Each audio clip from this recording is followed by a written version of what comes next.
Habibie dan Gus Dur.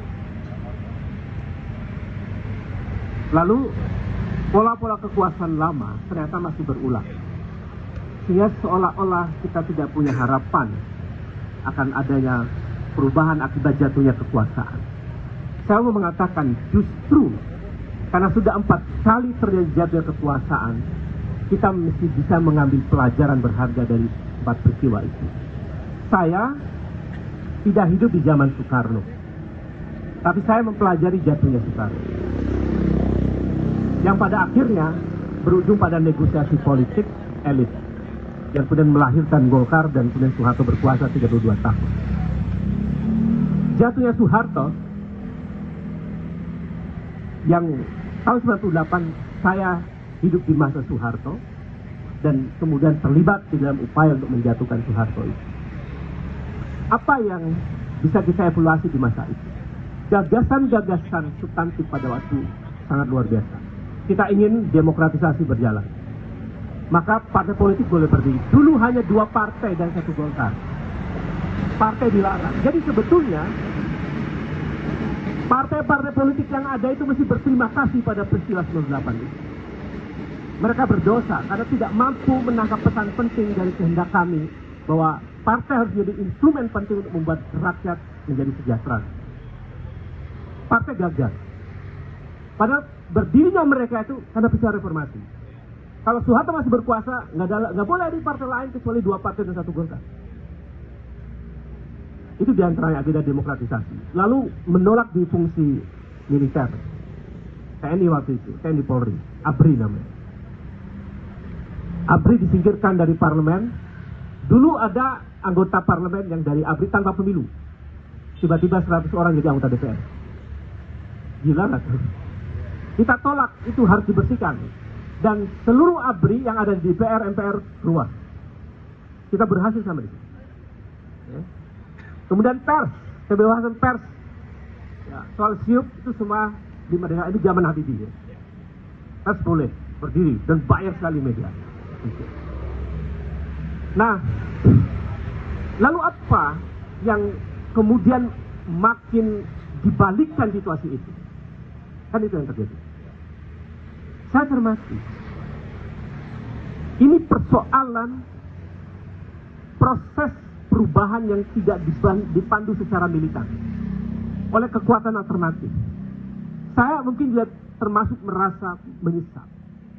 Kenapa waktu itu kita nggak melahirkan atau menghadirkan kekuatan alternatif yang bukan dikerjakan oleh elit politik di masa itu, yang sesungguhnya mereka orang-orang lama di masa Orde Baru. Di masa itu, saya dengan teman-teman sebetulnya itu menginginkan potong 1 generasi. Itu sangat radikal. Bahasa kita di jalan itu revolusioner. Tapi kan kemudian elit politik yang kemudian mengendalikan, kalau sekarang namanya algoritma ya, mengendalikan media untuk merubah agenda revolusi menjadi reformasi. Jadi diksi reformasi itu bukan diksi kita, nggak ada. Itu diksi Soeharto. Saya harus katakan itu. Karena Soeharto waktu itu kita demo-demo, ada Bung Alif dan Bung waktu itu waktu demo-demo besar terjadi, Soeharto itu manggil para intelektual. Ada Cak Nur, Cak Nun. Soeharto mengatakan, saya akan membuat kabinet, ini sebelum jatuh ya, akan menyusun kabinet baru. Kabinet ini saya namakan kabinet reformasi. Itu belum terjadi peristiwa jatuh itu. Jadi narasi reformasi itu dari kekuasaan. Lalu dikembangkan oleh namanya Wiranto. Wiranto itu aktor penting dari rusaknya demokrasi di masa-masa itu. Salah satu aktor penting ya. Tapi dia berkuasa terus sampai di istana terus ya, sampai sekarang. Ini saya nggak habis pikir juga. Bahkan aktor pelanggar HAM jadi presiden ya. Itu satu ironi, satu paradoks yang menjungkir balikan idealisme politik. Mengapa itu terjadi?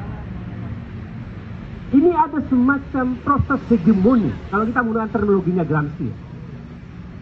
Jadi setiap penguasa baru itu melakukan proses hegemoni di sini, membangun kesadaran publik, memanfaatkan lembaga pendidikan, ormas, NU, Muhammadiyah dipakai untuk memproduksi narasi, yang narasi itu dari kekuasaan. Kan itu yang dilakukan proses hegemoni itu. Sampai kemudian rakyat merasa menerima ide itu. Jokowi itu proses hegemoni menanamkan konsep yang namanya revolusi mental. Semua orang mau setuju tentang revolusi mental. Mental. Kan? Karena waktu itu Jokowi membangun narasi bahwa mental republik ini ngaco, maka harus direvolusi, ya kan? Itu narasi yang dipakai Jokowi untuk melakukan proses hegemonik. Sehingga orang melakukan konsensus secara sadar. Namanya passive revolution dalam terminologi Gramsci. Kan?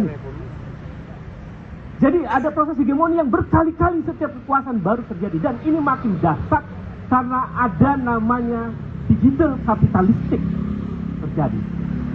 Dan kita berada dalam situasi yang kompleks ini. Nah, bagaimana kita bisa merubah itu semua? Maka jangan tiru perubahan seperti era Soekarno, jatuhnya Soekarno, jatuh Soeharto, Habibie, dan Gus Dur. Kita mesti membuat konsep baru, alternatif baru jika perubahan terjadi. Misalnya, mungkin kita bisa mulai dengan tempat khusus saya Indonesia digital parlemen sebagai alternatif melalui seleksi digital. Kita bisa saja bahwa parlemen digital itu menjadi alternatif kita yang sungguh-sungguh mendengar aspirasi publik untuk mengatakan bahwa parlemen di sana sudah disfungsi. Dan itu kekuatan baru. Di saat yang sama kita ingin melahirkan kekuatan politik baru, alternatif. Teman-teman generasi Z bisa membangun kekuatan politik baru yang bisa memandu agenda perubahan jika perubahan besar terjadi. Jadi menurut saya masih optimis jika pikiran-pikiran merdeka dan ide-ide baru masih diberikan ruang. Meskipun represi simbolik dan represi koersif yang manifest itu terus terjadi dan dialami oleh kita semua. Tapi kita masih harus melawan bahwa ketika mereka menghendaki membungkam bahkan membunuh warga negara yang kritis, itu tanda sesungguhnya mereka sedang mengalami pelemahan. Saya kira itu. Terima kasih.